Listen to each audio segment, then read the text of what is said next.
اللهم صل وسلم وبارك عليه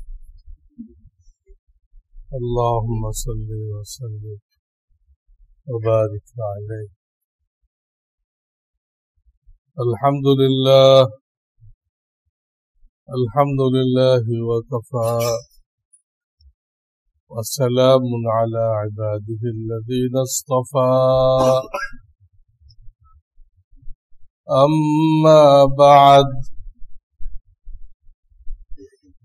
فأعوذ بالله من الشيطان الرجيم بسم الله الرحمن الرحيم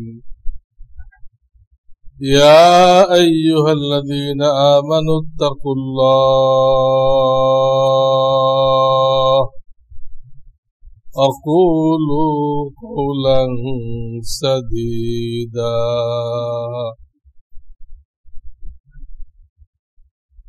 وقال النبي صلى الله عليه وسلم الدنيا كلها متاع وخير متاع الدنيا المرأة الصالحة أو كما قال عليه الصلاة والسلام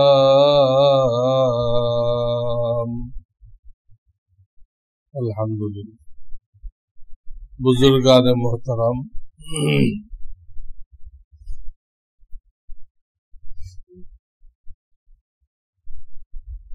अल्लाह रब्बुल आलमीन আমাদের দুনিয়ায় আসার থেকে নিয়ে মায়ের পেটের থেকে ভূমিষ্ঠ হওয়া থেকে নিয়ে কবরে দাফন হওয়া পর্যন্ত যত মাসআলার প্রয়োজন আছে সব বলে দিছেন। পূর্ণাঙ্গ জীবন বিধান খালি জীবন বিধান না, মরণ বিধান। যদি আপনি বুঝতে পারেন যে আমার মৃত্যু সন্নিকটে, তখন শরীয়ত কি বলে, আমি কি প্রস্তুতি নিব, বুঝতে পারতেছি যে আমি মৌতের দিকে আগাইতেছি, আমাকে কি করতে হবে। এই সময় আপনাকে ফ্রি ছেড়ে দেয় নাই,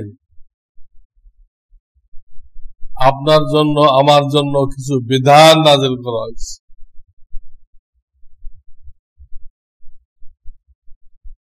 তাড়াতাড়ি কি করতে হবে, মাথা কোন দিকে, পাও কোন দিকে, কোন কাতে শুইতে হবে, কি পড়তে হবে, আল্লাহ রাব্বুল আলামিন সব শিখাই দিয়েছে।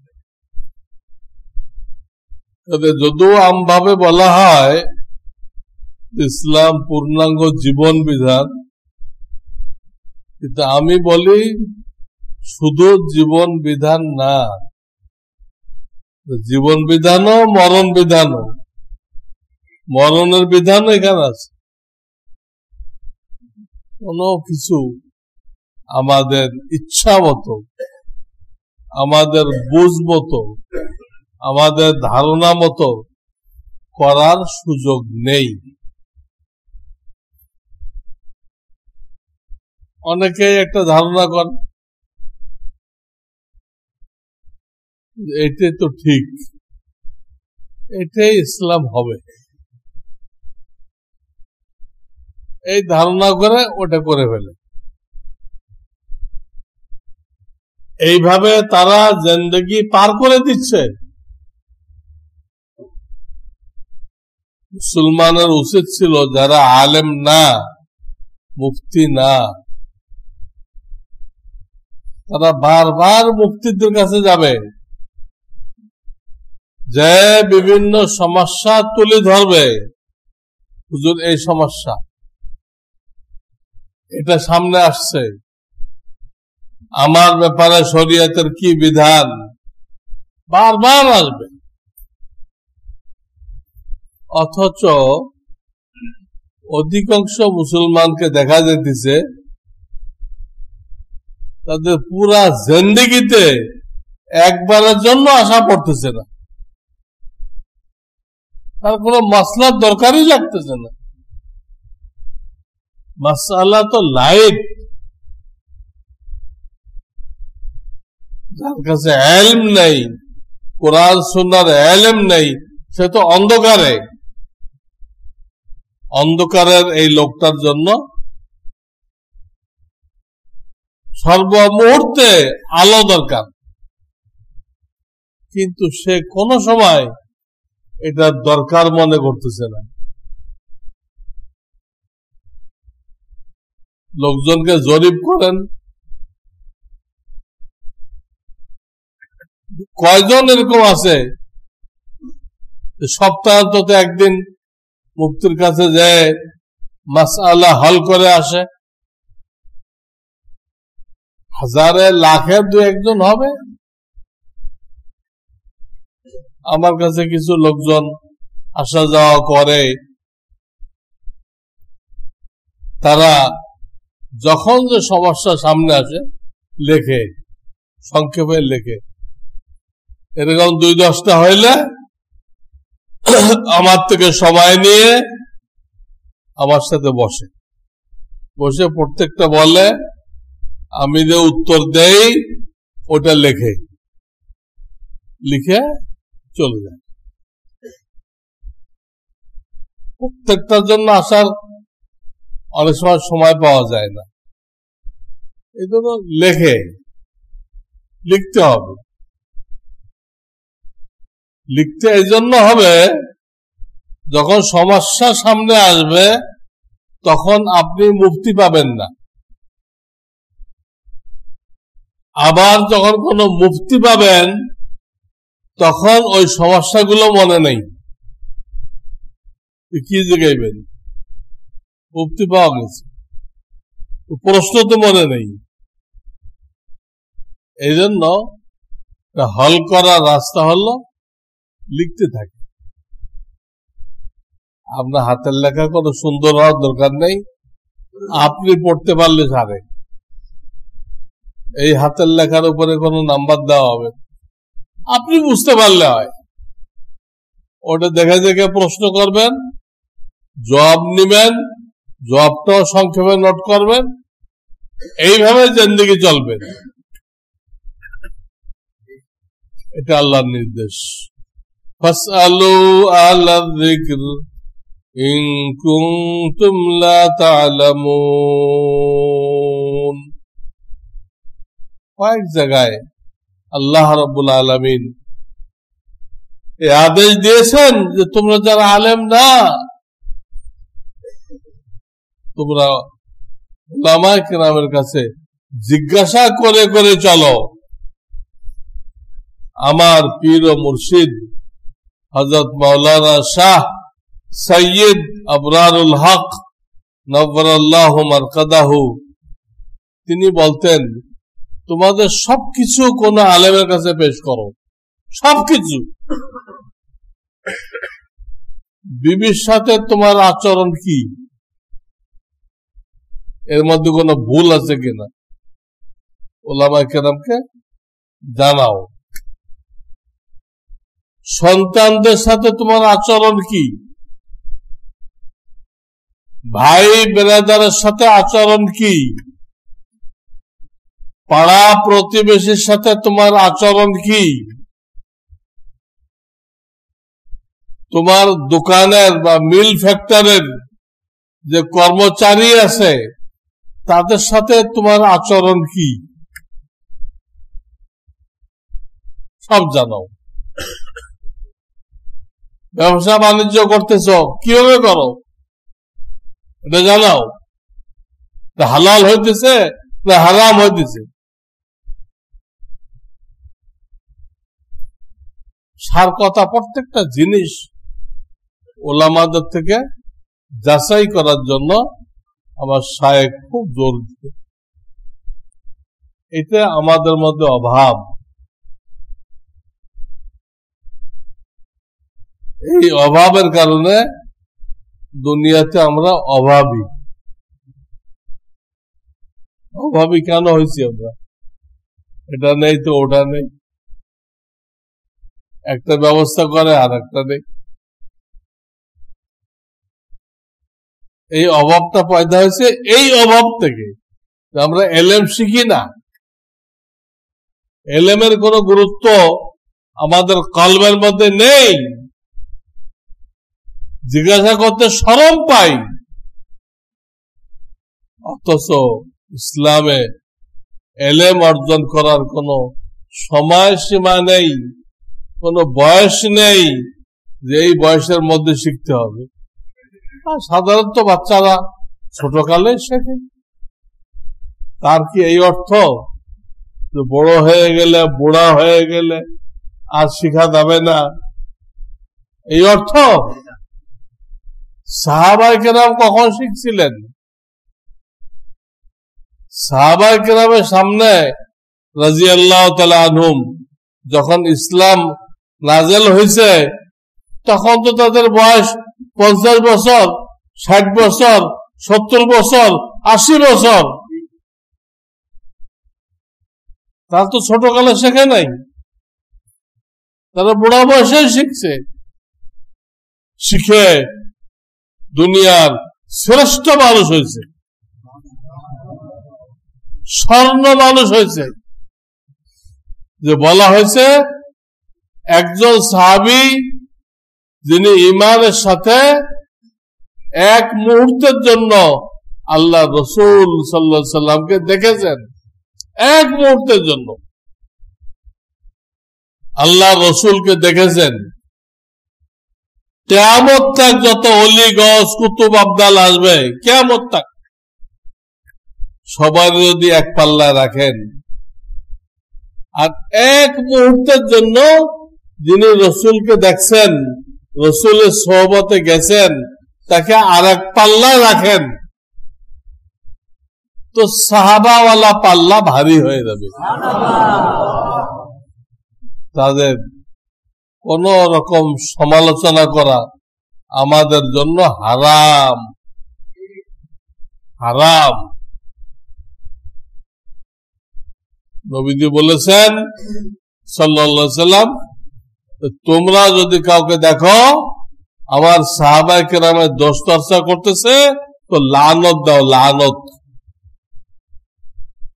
ইযা রাআইতুমুল্লাযীনা ইয়াসুব্বুনা আসহাবী ফাকুলু লানাতুল্লাহি আলা শাররিকুম। লানত দিতে হচ্ছে। কেমন মানুষ তারা ছিল রাসূলের সোহবতে, পরশ পাথরের সোহবতে লোহা স্বর্ণ হয়ে যায়। আর এই মাটির মানুষগুলো জান্নাতি মানুষ হয়ে গেছে সোহবতের দ্বারা। কিয়ামত তক আল্লাহ এটা ঠিক করে দিয়েছে। কিয়ামত তক প্রত্যেক জামানায় উলামা থাকবে, উলামা ছাড়াও থাকবে।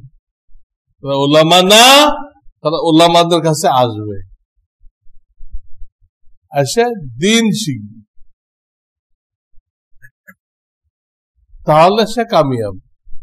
দুনিয়া তো কামিয়াব, কবরেও কামিয়াব, হাসরেও কামিয়াব। তবে নবী আর নায়েবে নবীর মধ্যে পার্থক্য এই, নবীগণ মাসুম, নবীদের কোনো ভুল ছিল না, তাদের জীবনে কোনো গুনাহ নেই। কিন্তু তারা নায়েবে নবী, যারা ওয়ারাসাতুল আম্বিয়া, তারা নিষ্পাপ না। তারা শয়তানের ধোঁকায় পড়ে কেউ কোনো ভুল করতে পারে, ঠিক আছে, যদি ভুল করে তো উনি তো নবী না, উনি তো ফেরেশতা না, ফেরেশতারাও ভুল করে না, ভুল করার যোগ্যতাই নেই। তা আপনি তার অনুসরণ বন্ধ করেন, অনুসরণ বন্ধ করেন, কিন্তু একথা বলেন না, বলবেন না হুজুররা যখন এই কাজ করতে পারে তো হুজুরদের কাছে যাওয়ার দরকার নেই, এটা বলবেন না। ওই লোকটা ব্যক্তিগত দায়ী, ওই লোকটা ব্যক্তিগত দায়ী, ওর হিসাব সে আল্লাহর কাছে দিবে, ওর কৈফিয়ত আল্লাহর কাছে দিবে। কিন্তু ওই লোকের ভুলের কারণে আপনার জন্য এলেম শিক্ষা করা যে ফরজ, এইটা কিন্তু মাফ হয়ে যায়নি। আপনি এটা কয়ে পার পাবেন না। আল্লাহ যখন কিয়ামতের ময়দানে জিজ্ঞাসা করবে, আমি তো এলেম শিক্ষা করা ফরজ করে দিয়েছিলাম, তুমি সেখানে কেন? আপনি বলতে পারবেন না যে অমুক আলেম এই ভুল করছিল, অমুক আলেম এই ভুল করছিল, এই জন্য আমি তাদের কাছে যাই নাই। আরে ভুল করছে সীমিত কোন লোক, নির্দিষ্ট কোন লোক, সে লোক আদৌ আলেম কিনা তা আল্লাহ বেহতে জানে। আমি যেখানে থাকি আমার পাশে একটা বড় মাদ্রাসা আছে। এই মাদ্রাসা যে প্রতিষ্ঠা করছে ওই বিচারক তো মারা গেছে। মারা গেলে তার জামাতা ওই মাদ্রাসার প্রিন্সিপাল হয়েছে, আর মসজিদের খতিব হয়েছে। কিন্তু এই জামাতা এত বেআলেম, লেবাস তো ঠিক আছে, আলেমের লেবাস, কিন্তু বাস্তবে এলেম কালাম কিচ্ছু নেই। শুধু জামাতা হওয়ার সুবাদে সেই গুরুত্বপূর্ণ দুটা পোস্ট দখল করে বসে আছে। কি? মসজিদের ইমাম, খতিব, আমার মাদ্রাসার প্রিন্সিপাল। পদে পদে ভুল। একদিন নামাজে হাওয়া বেড়ে গেছে, উনি নামাজ চালাই গেছে। পিছনে যারা ছিল তারা এটা অনুভব করতে পারছে, হুজুর হাওয়া বেড়ে গেছে, আপনি তো নামাজ ছাড়লেন না, এটা কেমন কাজ হল? নামাজ তো হয় নাই। পাবলিক বলতেছে। উনি বলতে কেন? আমি তো সেজদা শো করছি। কত বড় জাহেল দেখেন। মাদ্রাসার মুহতামিম আমার পাশে, হাওয়া বেড়ে গেছে এই জন্য সেজদা শো করছে। আর কি বাবার কথা শুনলাম, উনি নামাজে এক পা উৎসাহ করে রাখছে। লোকেরা মনে করছে এই পায়ে কোনো সমস্যা হয়ে গেছে বলে। পায়ে সমস্যা হয় না, যাক। পরে নামাজ পড়ে যখন যায় দেখে না দুনো পায়েতে হাঁটতেছে, কোনো পায়ে সমস্যা নেই। তখন লোকেরা তারা ধরছে, ভাই আপনি দুনো পা তো ঠিক আছে আপনার, তো নামাজে এক পা এরকম গোটা রাখছেন কেন? ওটা জমিনে লাগান নাই কেন? ভাই আমি যে লোটায় করে পানি নিছিলাম বদনায় করে, এই পানি শর্ট পড়ে গেছিল, ওই পাওয়াটা ধোয়া হয়নি, এই জন্য এটা নামাজে ব্যবহার করি নাই আমি।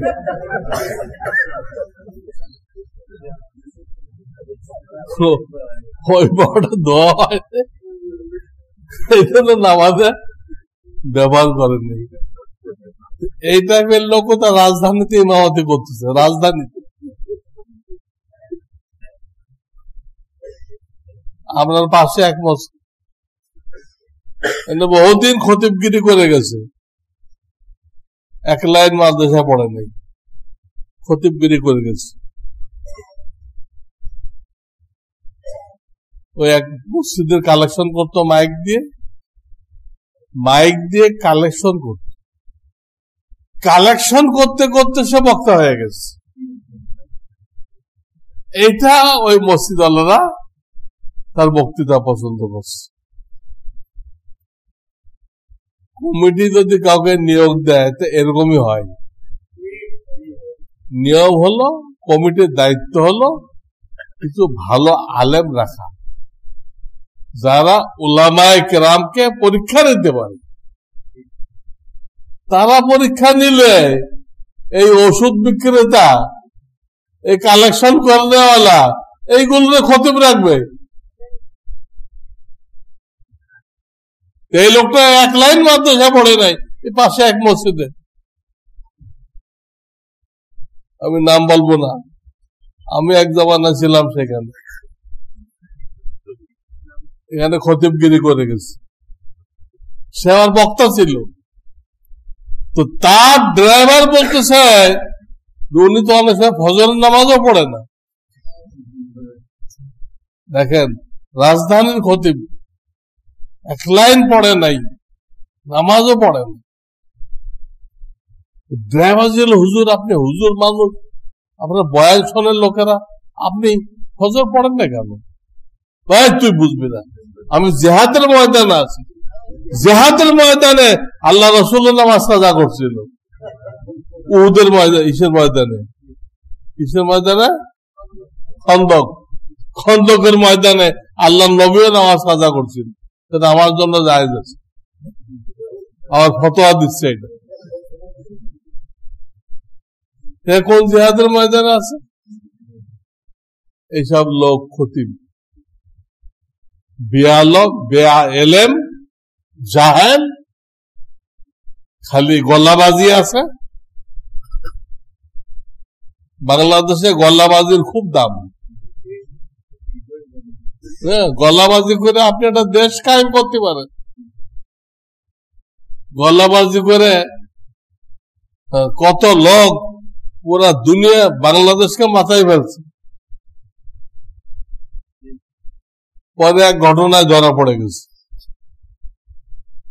কিন্তু আলেমে না, শয়তানের থেকে বড় শয়তান।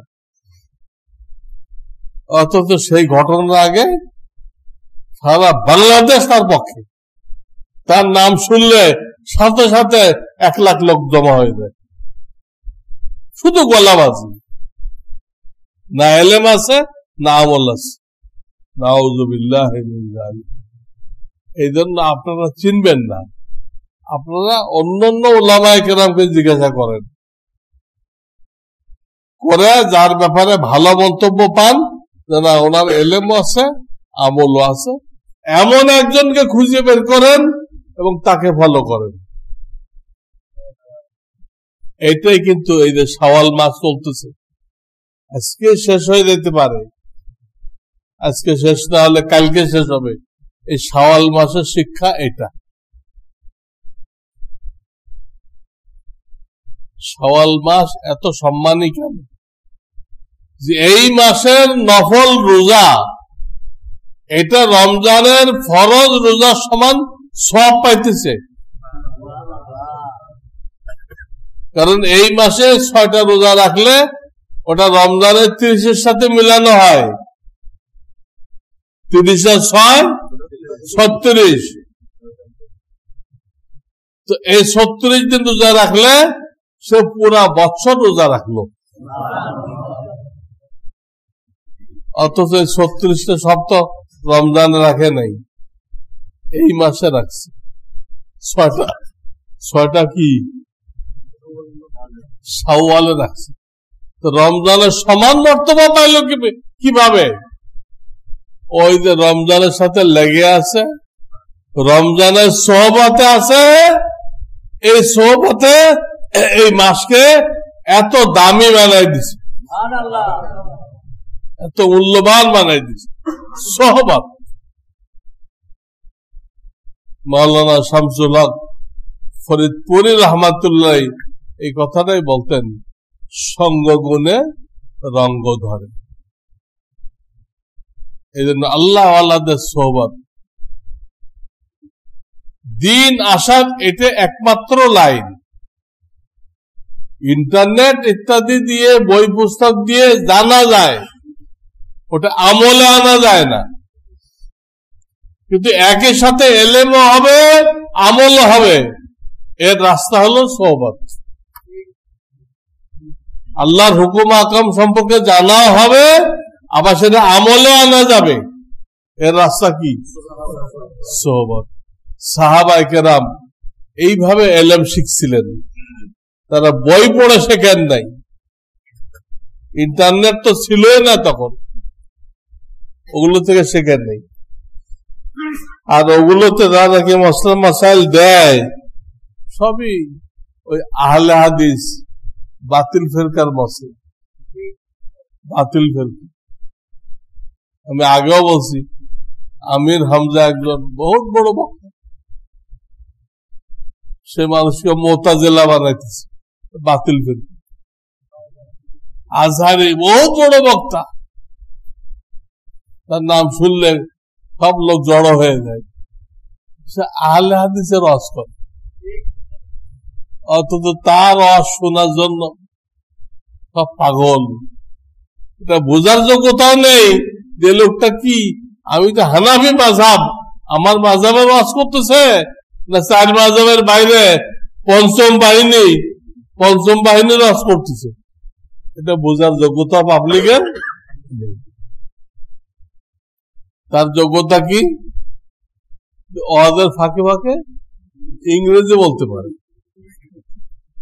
এবং তার বইতেও সে লিখছে, মেসেজ বইতে, যে একজন খতিবকে ইংরেজিতে খুব পারদর্শী হইতে হবে, এক্সপার্ট হইতে হবে। অথচ ওলামায়ে কেরাম নবীর ওয়ারিস, কোন নবী তো ইংরেজিতে এক্সপার্ট ছিল না। তুমি এটা শর্ত দিলা কিভাবে?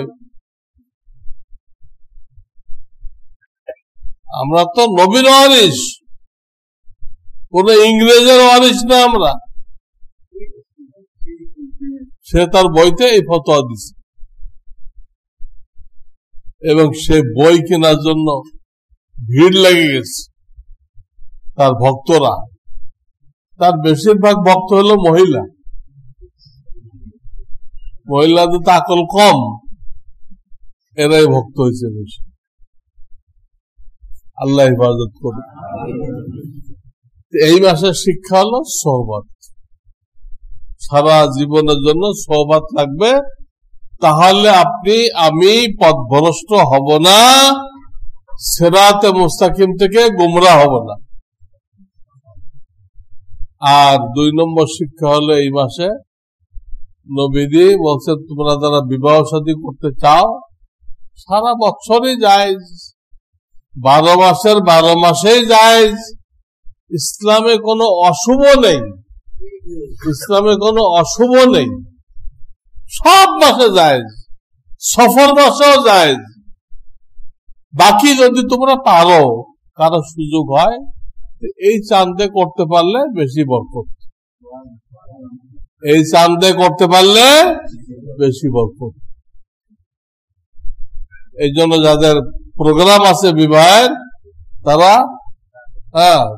খুব দ্রুত করতে হবে, 2-1 দিনের ভিতরে করতে হবে।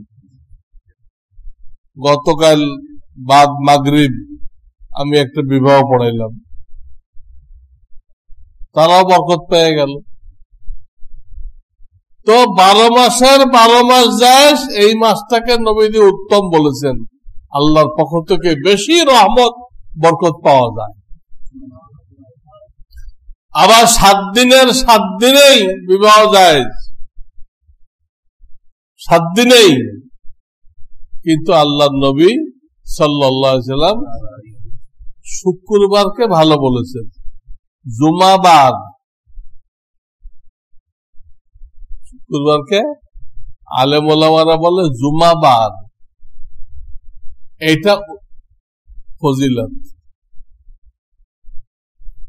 মৃত্যুর জন্য শুক্রবার থেকে বেশি ফজিলত সোমবারের।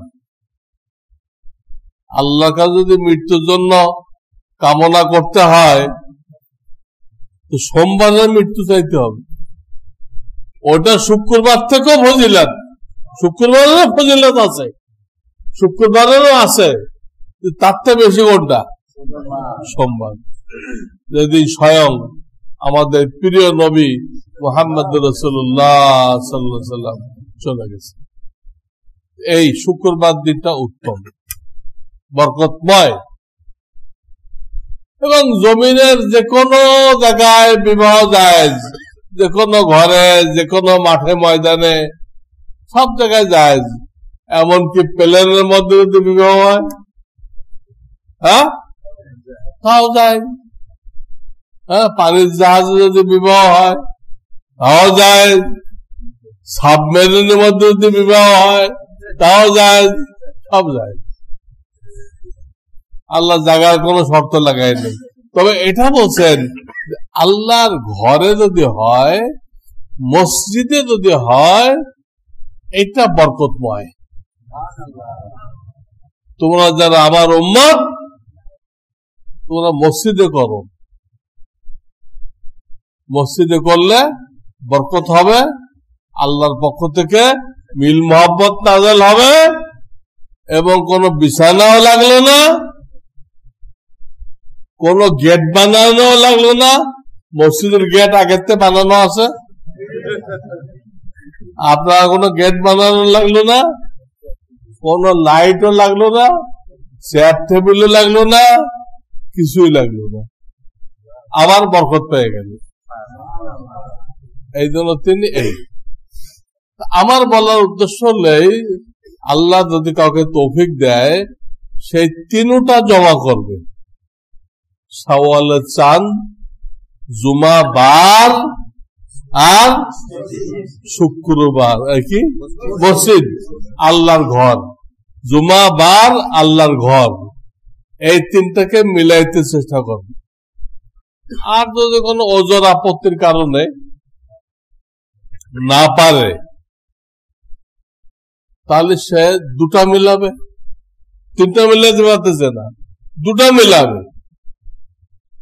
এই মাস চলে গেলে তো তিনটা হবে না, তখন আপনি শুক্রবার আর মসজিদ এই দুটো মিলাতে পারবেন। দুটো মিলান, কোন ওজনের কারণে দুটাও মিলানো থাকতেছে না,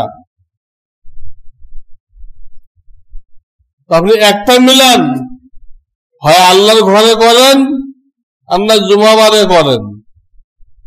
আল্লাহর ঘরে করেন যে কোনো বার, অথবা বাড়িতে করেন, কিন্তু কি বারে? জুমাবার। একটাতে থাকেন। আপনি যে রসুলের কাছে যায় নিজের পরিচয় দিবেন, হুজুর আমার জন্য একটু সুপারিশ করেন, নবীজির শাফাত ছাড়া জান্নাতে যাওয়ার কোন রাস্তা নেই, তো সেক্ষেত্রে তো পরিচয় দিতে হবে। আপনি একটা এমপি থেকে কাজ নেবেন, আপনি পরিচয় দিবেন না, স্যার আমি আপনার নির্বাচনী এলাকার লোক, আপনার মার্কায় আমি ভোট দিছি, আমি এই বিপদে পড়ছি, আমার একটু সুপারিশ করে। পরিচয় দিতে হবে না? এমনিতে কইলে উনি সুপারিশ লিখে দেবে? আপনি তার লোক, প্রমাণ করতে হবে। তো নবীজির কাছে সুপারিশ চাইতে হলে আপনি যে নবীজির ফলোয়ার, প্রমাণ করতে হবে। প্রমাণ করতে গেলে তো আপনার কাজকর্ম যদি না মেলে,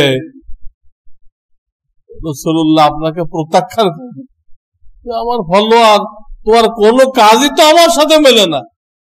তোমার কাজ কোনটা মেলে হিন্দুদের সাথে, কোনটা মেলে খ্রিস্টানের সাথে, এক একটা কাফের সাথে মেলে, কোনটা মেলে নাস্তিকদের সাথে।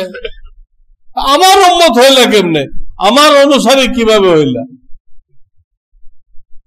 এই তো আমাদের দায়িত্ব, রাসূলের সুন্নত অনুযায়ী জিন্দেগি যাপন করা, তার এলেম শিখা, তার দাওয়াত দেওয়া, এটা আমাদের জিন্দেগির লক্ষ্য উদ্দেশ্য।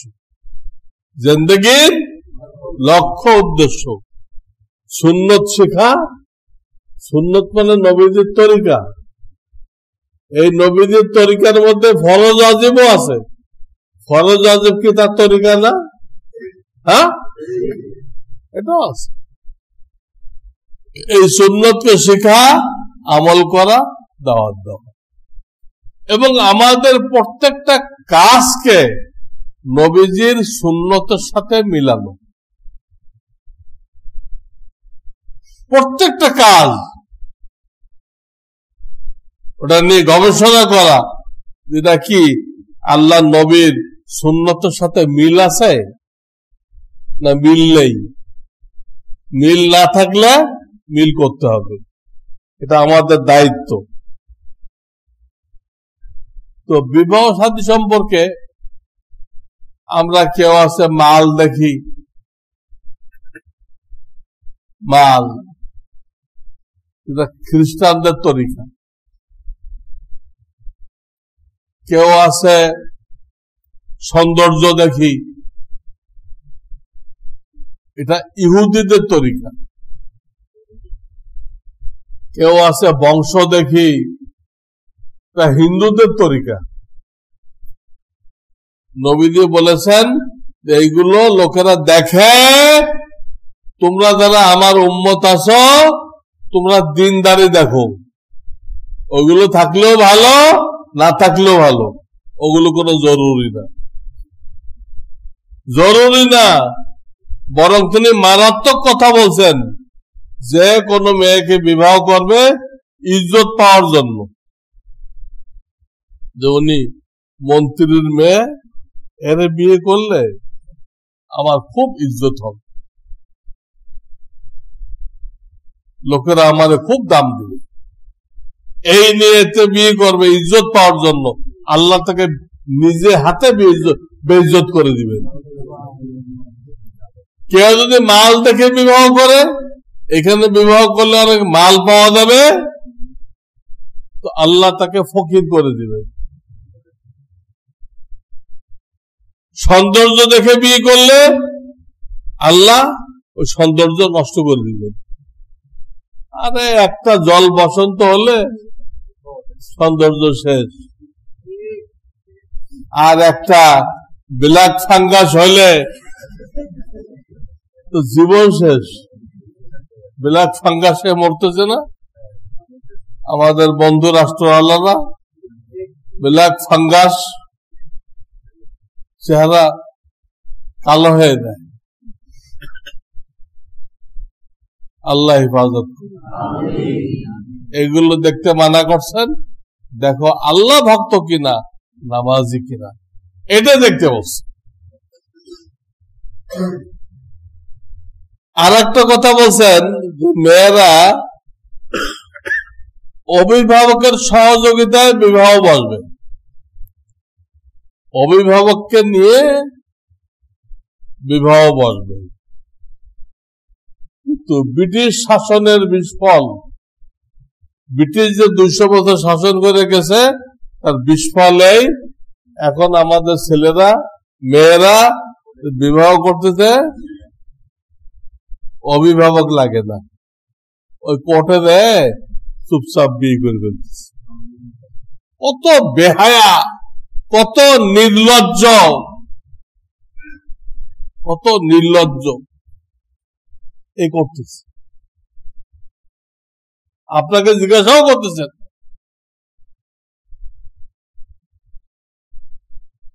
অনেকে তো তরিকাই বানাই নিছে, অনেক মুসলমান তরিকাই বানাই নিছে। তুই তোটা দেখে ল, মেয়েরা কইছে তুই কোথায় যাবি তুই দেখে ল, আমরা ঠিক করলে তো হবে না। আমরা ঠিক করবো এক জায়গায়, তুই ঠিক করবি আর এক জায়গায়, তোরটা তুই দেখে ল। আর এটা সিস্টেম হয়ে গেছে। বাপের দায়িত্ব তার মেয়ে জামাই ঠিক করবে, বাপ খালি একটু অনুষ্ঠান করে পাঠাই দিবে। কিন্তু বিদেশে আছে, বিদেশে মেয়েরা ছেলে ঠিক করে, 18 বছরে বাপেরা বের করে দেয়, সে বিভিন্ন ছেলের পায়ে পড়ে। আমাকে একটু জায়গা দাও, সেখানে মেয়েদের কোনো দাম নেই। কিন্তু ইসলাম তো মাতৃজাতিকে সাংঘাতিক দাম দিছে। একটা আল্লাহওয়ালা মেয়ে পাইতে গেলে আপনাকে অনেক কাঠখড়ি পোড়াইতে হবে, অনেক তালাশ করতে হবে, সহজে আপনি পাবেন না। সেখানে সব খোলামেলা। বিদেশে কেউ মেয়ে দেখতেও দেয় না, মেয়ে তো সারাদিন রাস্তায়, ওরা কোথায় দেখতে যাবে? মেয়েরা বরং ছেলেকে দেখতে আসে। কিন্তু আল্লাহওয়ালা মেয়ে রাস্তায় পাওয়া যাবে? সে তো কঠিন পর্দার মধ্যে, কঠিন পর্দার মধ্যে। তো হাদিসের মধ্যে আসছে যে মেয়ে অভিভাবক ছাড়া বিয়ে বসলো তার বিবাহ বাতিল, তার বিবাহ বাতিল। আইয়ুমা ইমরাতিন নাকাহাত নাফসাহা বিগাইরি ইযনি ওয়ালিহা ফানিকাহুহা বাতিলুন বাতিলুন বাতিলুন, তিনবার বলছে তার বিবাহ। এটাই কিন্তু হইতেছে কোর্টে, এটাই হইতেছে। ইংরেজি সিলেবাসের কারণে এটাই হইতেছে। ইংরেজি সিলেবাসের কারণে জিনা ব্যভিচার ব্যাপক হয়ে গেছে। ওই জিনা ব্যভিচার যে ব্যাপক হয়ে গেছে, ওইটার কারণে একটা পর একটা করোনা আসতেছে, অমুকটা আসতেছে, হ্যাঁ, ব্ল্যাক ফাঙ্গাস আসতেছে, আরো কি আসবে আল্লাহ ভালো জানে। গোড়া হলো এই ব্রিটিশ সিলেবাস, সহশিক্ষা। ব্রিটিশ সিলেবাস আর একদিক দিয়ে কি সহশিক্ষা। এই জিনা ব্যভিচারের গোড়ায় কি? এই সহশিক্ষা। আর কি এর গোড়ায়? আরো কারণ আছে। মোবাইল, মোবাইল বাপে আদর করে মেয়েরে মোবাইল কিনে দেয়। এই মোবাইল দেশে কি কাজে ব্যবহার করতেছে এটা আর খোঁজ খবর নেয় না। এটা দেশে না যায় সম্পর্ক করতেছে, করে চলে যাচ্ছে,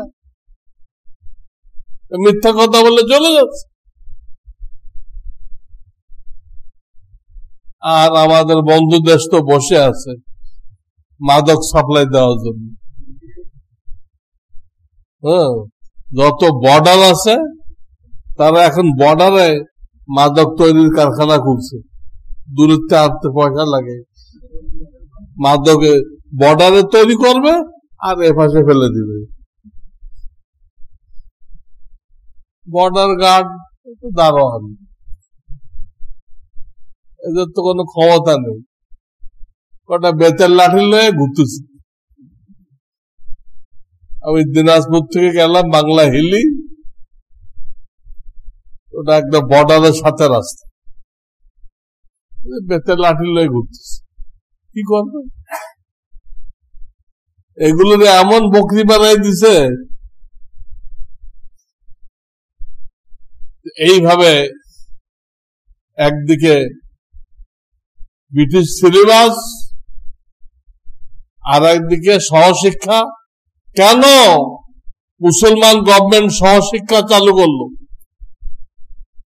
জানে না এই বয়সে ছেলে পেলের অবস্থা কি, কি পরিমাণ তাদের চাহিদা থাকে। সহশিক্ষা করলে তো অ্যাক্সিডেন্ট হবেই। আপনি নেগেটিভ পজিটিভ তার যদি একসাথে করে দেন, আগুন লাগবে না? ওই তারগুলোকে প্লাস্টিকের কভার পরানো হয়েছে, প্লাস্টিকের কভার পরানো হয়েছে, আগুন না লাগে, পর্দায় রাখা হয়েছে। আপনি তো পর্দায় রাখেন। ওদিকে মোবাইল, ওদিকে টেলিভিশন, ওদিক দিয়ে বন্ধুরা মহাব্বতের ঠেলায় মাদক পাঠাইতে আছে। ইয়াবা পাঠাইতে আছে, এইসব মিলে এটা একটা জেনার কারখানা হয়ে গেছে, জেনা ব্যভিচারের কারখানা হয়ে গেছে।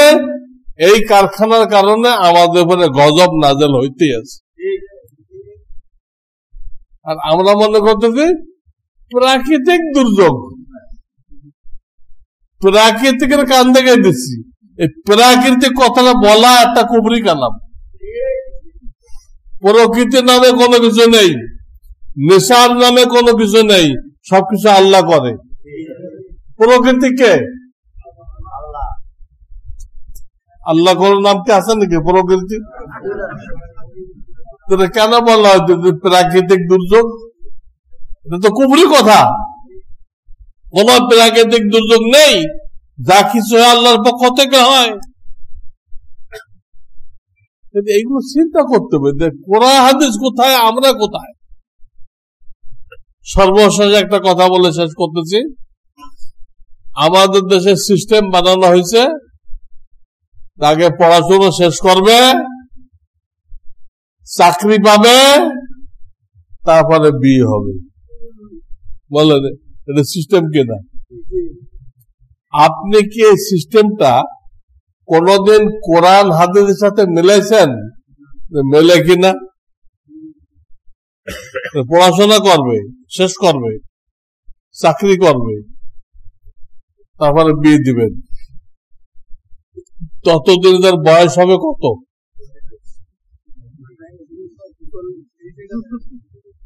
বয়স হবে কত? 30-এর কম তো না, 30 বয়স হবে। অথচ হাদিস কি বলে? তোমাদের ছেলে মেয়ে যখন বালেগ হয়ে যায়, তখন তোমরা বিলম্ব না করে তাদের বিবাহ শাদীর ব্যবস্থা করো। প্রত্যেক বাপ মাকে আল্লাহ দায়িত্ব দিচ্ছেন, তারা বালেগ হয়ে গেলে তাদের বিবাহ শাদীর ব্যবস্থা করো। এটা ইবাদত, সবের কাজ। যদি না করো আর তাদের চোখের দ্বারা কোনো জেনা হয়, কানের দ্বারা কোনো জেনা হয়, হাতের দ্বারা কোনো জেনা হয়, হাত দিয়ে ধরা হাতের জেনা, পাও দিয়ে কোনো জেনা হয়, দিল ও দিমাগ দিয়ে কোনো জেনা হয়, এই জেনা দায় দায়িত্ব বাপ মায়ের উপর পড়বে। কানা ইসমুহু আলা আবি, হাদিস কি? কানা ইসমুহু আলা আবিহি, সে গুনাহ দায় দায়িত্ব বাপ মায়ের উপরে। তাহলে আপনারা যারা ছেলে পেলে স্কুলে পড়াইতেছেন, একজনের তো বেহেশতে যাওয়ার আশা নেই। ছেলে পেলে যে গুনাহ জমা করে আপনার কান্দা দিচ্ছে, আপনি এটাকে কৈফিয়ত দেন, জান্নাতে কি দেবে না? জান্নাতে যাওয়া তো রাস্তায় থাকতেছে। এই সিস্টেমটা কোরআন হাদিস সম্মত না, মেলে না। গুনাহ হবেই, জিনা ব্যভিচার হবেই, আর ওই দায় দায়িত্ব বাপ্পার উপর। এই জন্য নিয়ম হলো, বালেগ হয়ে গেছে, ছেলে হলে 20 থেকে 25 বছরের মধ্যে বিয়ে দিয়ে দিবে, পড়াশোনা হোক বা না হোক। মেয়ে হলে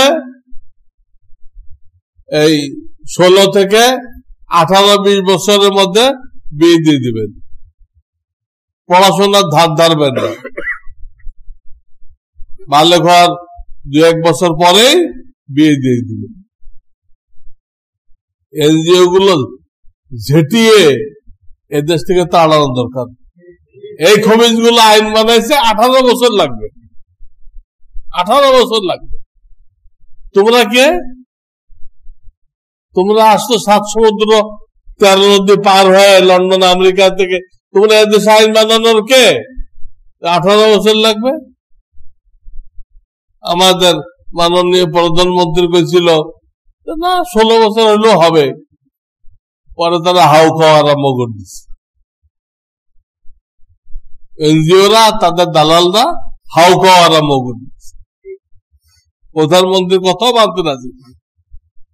প্রধানমন্ত্রী দেখাইছে বিভিন্ন দেশে তো 16 বছর হয়, কোথাও 14 বছরে হয়, তাহলে আমাদের 18 বছর লাগবে কেন? উনি আইনের পক্ষে না, গলত আইন। সে বালক হয়েছে 14 বছরে কি 15 বছরে, তখন থেকে তার শরীরের চাহিদা এটা, তাহলে এতদিন পর্যন্ত বসে থাকবে সে? যদি আপনি বিবাহ না দেন, উল্টা পথে যাবে, গলত পথে যাবে।